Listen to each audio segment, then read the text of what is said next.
St. John's Harbor, the backdrop to a devastating mystery. I think that somebody somewhere has knowledge about this and what happened. It's clearly a mystery in terms of where Daniel Pickett went on this particular evening. You can accept it, but I mean, it's still, when you stop and think about it, it kind of like crawls up your spine.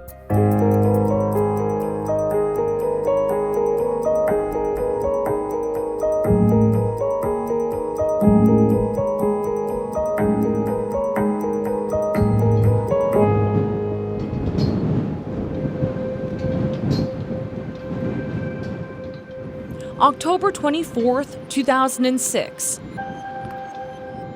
A Tuesday night, 25-year-old Danny Pickett and a fellow crew member from the Newfoundland tradition set out for a night on the town. The last night before Danny headed home to Clarenville. At least that was the plan. At approximately 11 o'clock p.m., Daniel left the club to visit another club, and he hasn't been heard of or seen since that point in time. According to the RNC, Danny had been at the Cotton Club earlier in the night, but met up with his crewmate at nearby Turkey Joe's. He'd planned on returning to the strip club, then eventually back to the Newfoundland tradition to sleep. But how far Danny Pickett got has everyone stumped. What his family knows for sure is that he was alive and well at 10:45 that night. He called his twin brother Dennis from Club 1. He was very nervous at the bar. He felt, I'm not sure what he was nervous about. And he told my brother that he would see him the next day, and he told my brother to tell Mom Daddy loves him, which he normally said in a phone conversation. He specifically said that either someone was making him paranoid or he was making someone paranoid. Danny Pickett never made it to his 1 o'clock ride to Clarenville the next day. In the weeks after his disappearance, police searched alleyways and side streets. Divers took to the water near the Newfoundland tradition. Maybe he lost his footing, fell in the water, swept to sea by strong currents. A tragic accident. If it was, his siblings don't think police acted soon enough.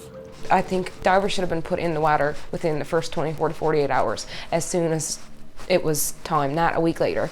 Shouldn't have took 2 weeks for them to go to the bars that he was at, asking questions and flashing his picture, because no bartender is going to remember a face after 2 weeks. It was just pointless, Police know very little about what happened. Earlier in the day, Danny Pickett took out $200 cash from an ATM. Later in the evening, another $40 was withdrawn. After that, nothing. No bank activity, no movement, no sightings. It's as if Danny Pickett just vanished. Police spoke with witnesses, friends, and crew members.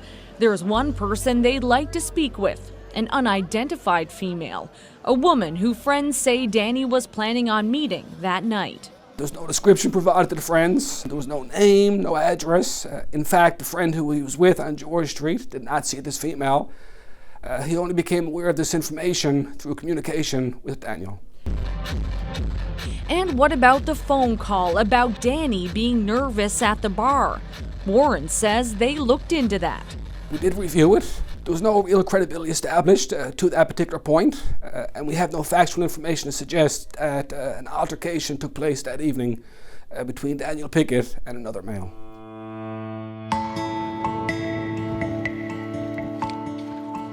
So, did Danny Pickett ever make it back to the Newfoundland tradition?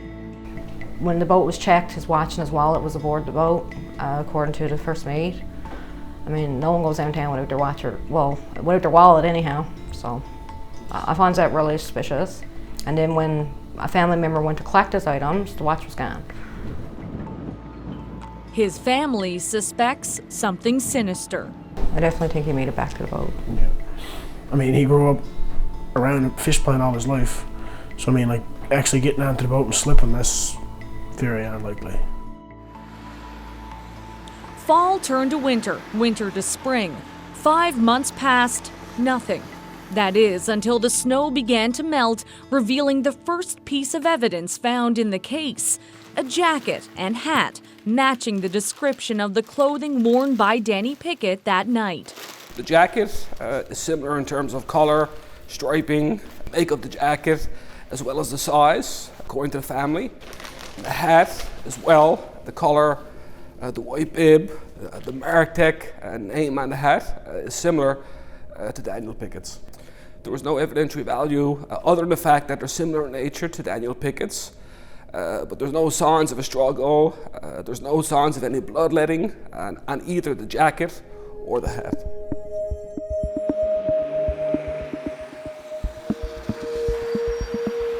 It was found behind Campbell's Ship Supplies on Water Street West, about 2 kilometers from George Street, on the route Danny Pickett would have taken if he planned on walking back to the ship. But family members say it wasn't any ordinary member of the public who found it, but by psychic Shelley Stokes. Without some evidentiary proof someone did something to Danny Pickett, it can't be tested for DNA. Instead, it stays closed up in this box. Potential evidence for a potential criminal case. For now, Danny Pickett is just missing. You never know what happened. I mean, he could have made it to the boat and he could have slipped in the water. I mean, he could have hit his head, he could have had amnesia, he could be in Mexico for all we know. You never know. It's just something that you don't know. I have thought about every possibility in this world, gone and here, and you'll never have answers. There is no answers. I mean, you can accept it, but I mean, it's still, when you stop and think about it, it kind of like crawls up your spine and just stays here. Yeah, it's like, it's a scary thought.